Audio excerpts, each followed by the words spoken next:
Bonjour, bonsoir, tout dépend quand vous regardez. Bienvenue à toutes et tous pour cette nouvelle vidéo. Avant toute chose, merci de votre soutien. Merci de suivre cette chaîne. N'hésitez pas à vous abonner pour faire connaître au plus grand nombre tout ce travail. Merci. Cette seconde vidéo est la suite de la première d'Inspiration Montessori. C'est l'épisode 2 en quelque sorte. Et pour rentrer dans le vif du sujet, je poserai la problématique suivante. En quoi Montessori répondrait aux besoins des élèves ayant des troubles?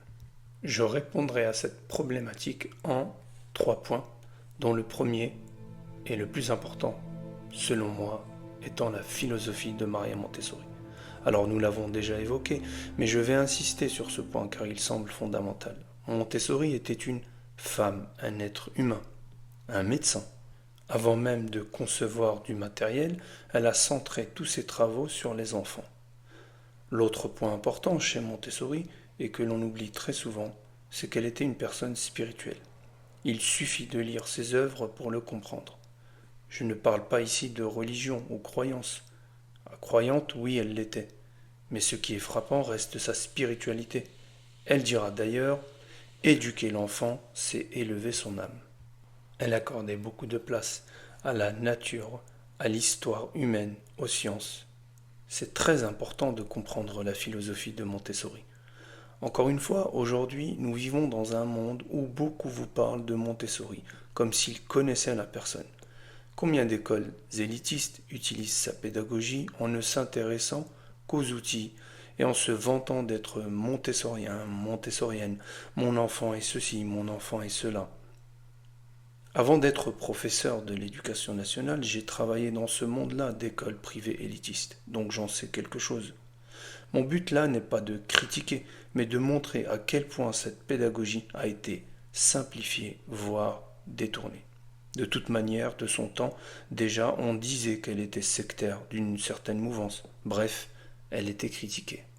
D'autres encore ont utilisé cette pédagogie et à leurs propres avantages, sans jamais en nommer le nom, sans jamais rendre à César ce qui est à César.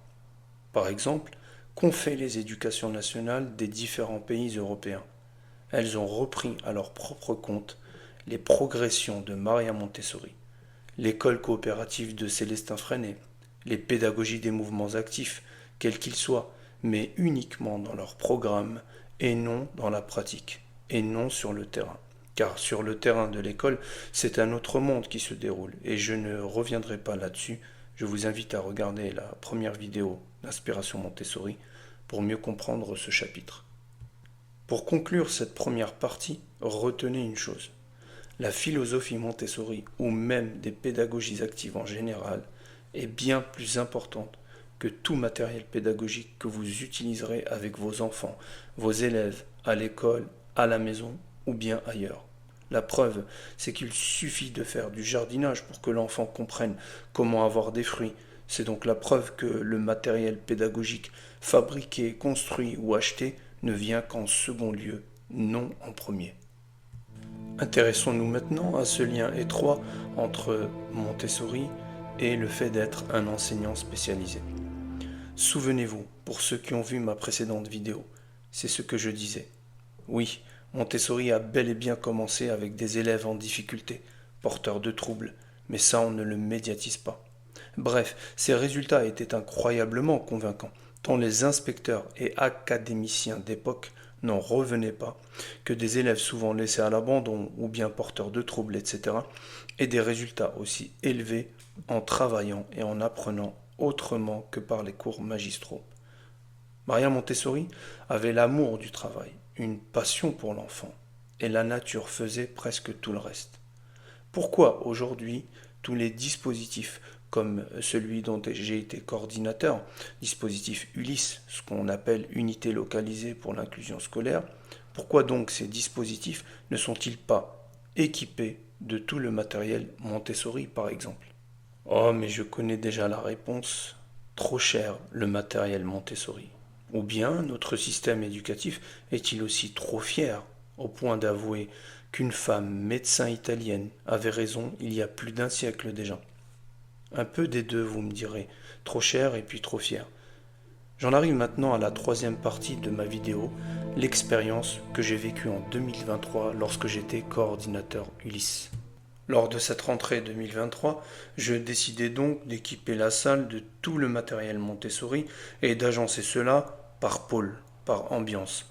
L'espace mathématique, l'espace de langue, la vie pratique, les sciences, encore la botanique, l'espace calme et puis l'éveil sensoriel. Les élèves n'avaient pas l'habitude déjà, et cela avait donc de les intéresser davantage, car lorsqu'on découvre, on est intéressé, forcément. L'objectif pour moi était le suivant. J'allais d'abord tester chaque élève lors d'exercices scolaires, afin de repérer ses troubles, ses difficultés réelles sur le terrain de l'apprentissage. Une fois cela fait, j'en tirais les résultats, j'en faisais un bilan et puis j'adaptais, selon les troubles, une progression individualisée. La manipulation devait être la norme, car la pédagogie Montessori se veut avant tout axée sur le concret plutôt que l'abstrait. Petit à petit, mon groupe d'élèves commençait à prendre la confiance et les apprentissages devenaient plus intéressants. Les élèves comprenaient le fonctionnement et vaquaient à leurs occupations. Lorsque je pouvais les accompagner chacun leur tour, je le faisais, sinon chacun savait ce qu'il avait à faire. À la moitié de l'année à peu près, tout tournait comme une horloge, ou presque, à tel point que la directrice, collègue d'une autre classe, n'en revenait pas. La TSEM de la classe et puis les AESH, qui sont là pour assister les élèves ayant des troubles de manière individuelle, jouaient un rôle important. Elles aussi n'avaient jamais vu pareil fonctionnement. Elles étaient charmées par cette pédagogie, par ce système de fonctionner. Dans mon rôle de personne ressource, je formais quelques collègues à l'utilisation du matériel. C'était d'ailleurs mon projet de soutenance pour le KPI, le fameux certificat de l'enseignant spécialisé. J'intervenais aussi dans certaines classes du CP au CM2 pour présenter tel ou tel outil. Bref, une dynamique était lancée dans l'école et cela plaisait à tout le monde, enfants comme collègues. Alors la question de savoir pourquoi le matériel Montessori n'est pas fortement utilisé à l'école a de nombreuses réponses, pas toujours bonnes à entendre. Le matériel est trop cher, cette pédagogie est sectaire. Montessori, c'est du passé. Montessori, c'est pour les petits bobos parisiens. On ne peut pas enseigner uniquement avec cette pédagogie. Cela me fait pas mal rire. Bref, la liste pourrait être rallongée tant il y a possibilité de critiquer, étant l'humain est fort dans ce domaine. D'une part, et comme je le disais au début, tant qu'on ne comprend pas la philosophie Montessori, on pourra toujours s'attacher à vouloir en critiquer la pédagogie. D'autre part, il y a bien du vrai. Oui, le matériel est cher, mais on pourrait le fabriquer, et c'est ce que beaucoup font d'ailleurs. Oui, beaucoup d'écoles parisiennes, notamment, mais pas que, en ont fait une pédagogie élitiste. Et oui, selon les profils d'élèves ou d'enfants, il peut paraître difficile de n'utiliser que la pédagogie Montessori. Mais la réalité reste toujours la même. Montessori a révolutionné les apprentissages, l'éducation en général, qu'on le veuille ou non. Maria Montessori a réalisé ce que peu ont fait dans leur vie, développer une pédagogie utilisée dans le monde. Personne ne peut lui ôter ce mérite. Néanmoins, là où je suis d'accord, et c'est justement le projet que nous construisons avec les collègues en ce moment même, nous ne devons pas nous limiter à une pédagogie. L'époque n'est plus la même, la société n'est plus celle du XXe siècle. Nous devons, comme dans toute idée ingénieuse, comme dans toute invention, poursuivre les efforts humains de sorte à réadapter un concept ou une idée à l'époque dans laquelle nous vivons. Remettre au goût du jour, diront certains. Cela ne signifie pas considérer telle invention comme révolue ou bien arriérée. Cela signifie qu'il faille partir des acquis de ces inventions, de ces idées nouvelles pour les actualiser et les développer et créer de mieux en mieux.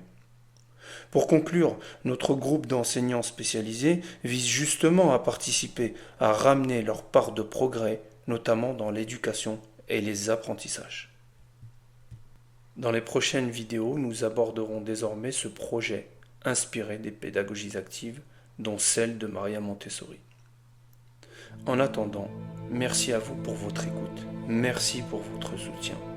N'hésitez pas à liker si vous avez aimé et à apprécier cette vidéo et surtout vous abonner afin que tous les parents, les enseignants et puis tout le monde de manière générale puissent être informés.